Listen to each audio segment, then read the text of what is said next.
नमस्कार दोस्तों। जय भीम, नमो बुद्धाय। मैं आपके साथ गीतम सिंह। आइए दोस्तों, आज हम एक बाबा साहब के बारे में नई चर्चा करते हैं।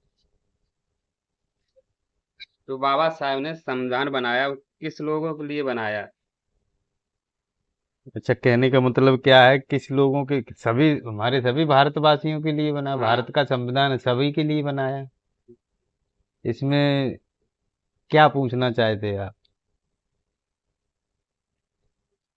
मतलब कि किसको फायदा, किसको घाटा? हाँ, किसको उसमें फायदा है, किसको घाटा? देखो, ऐसा है। बाबा साहब ने संविधान बना के, और बाबा साहब ने संविधान में भी जब उन्होंने भाषण दिए थे, तो उन्होंने खुद बोला था कि संविधान चाहे कितना भी अच्छा क्यों न हो, यदि उसे लागू करने वाले अच्छे लोग नहीं हैं तो संविधान निश्चय ही बुरा साबित होगा।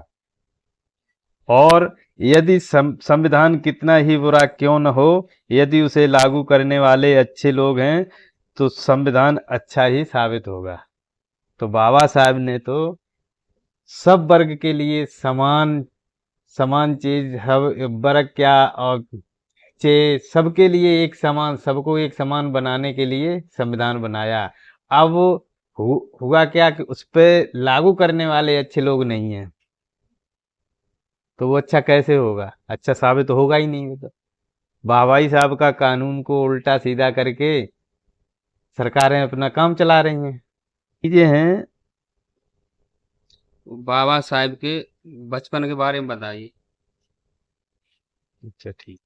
बाबा साहब के बचपन के बारे में तो हम इतना कुछ नहीं जानते हैं, लेकिन थोड़ा बहुत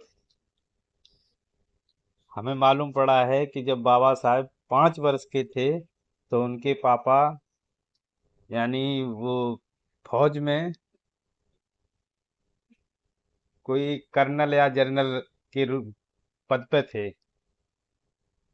तो उन्होंने पहले तो उनको उस जाति से, उनकी महार जाति थी, उस जाति से इतनी नफरत करते थे लोग कि उन्हें, अगर उनकी छाया भी किसी के पड़ जाए ना, तो लोग नहाते थे जाके और बुरा भला बोलते थे उनको। नाई कटिंग नहीं काटता था। तो उस टाइम वो जब पढ़ने गए, 5 साल की उम्र में जब पढ़ने गए, तो पहले तो स्कूल में उन्हें भर्ती करने से मना कर दिया, एडमिशन लेने से मना कर दिया। फिर भी एक शर्त पे किया कि अगर बाहर बैठ के पढ़ोगे तो आपका एडमिशन हो जाएगा। वो भी उनके कुछ टीचर जाने हुए थे उनके पापा के, इसलिए। तो वो धीरे धीरे चलता रहा। बाबा साहब बाहर पढ़े, और बाहर पढ़ के ही उनकी, जहाँ बच्चों की सारे बच्चों की चप्पलें जूते होते थे, वहीं बैठ के अपने घर से, बोरी भी नहीं स्कूल से मिलती थी, घर से। वो तो ये है बाबा साहब की बचपन की यादें। और बार यादें तो खैर हमें तो नहीं पता, हम तो आज के जनरेशन में हैं। तो ये सारी बातें हैं, बाबा साहब ने क्या क्या कठिनाइयाँ झेली। और बाबा साहब सबके लिए सबके लिए एक ही चीज।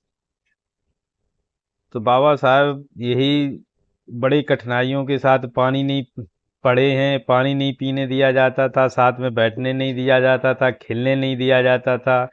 तो ऐसे इस हालात में बाबा साहब पढ़े, पढ़ते पढ़ते अच्छी पढ़ाई करी उन्होंने बाहर बैठ के। और ये जो है आगे बढ़ गए। आगे जब बढ़े तो होशियार थे, तो आगे पढ़ते चले गए, पढ़ते चले गए। यहाँ तक पढ़े कि बाबा साहब ने 32 डिग्रियां और 9 भाषाओं के ज्ञाता बन गए।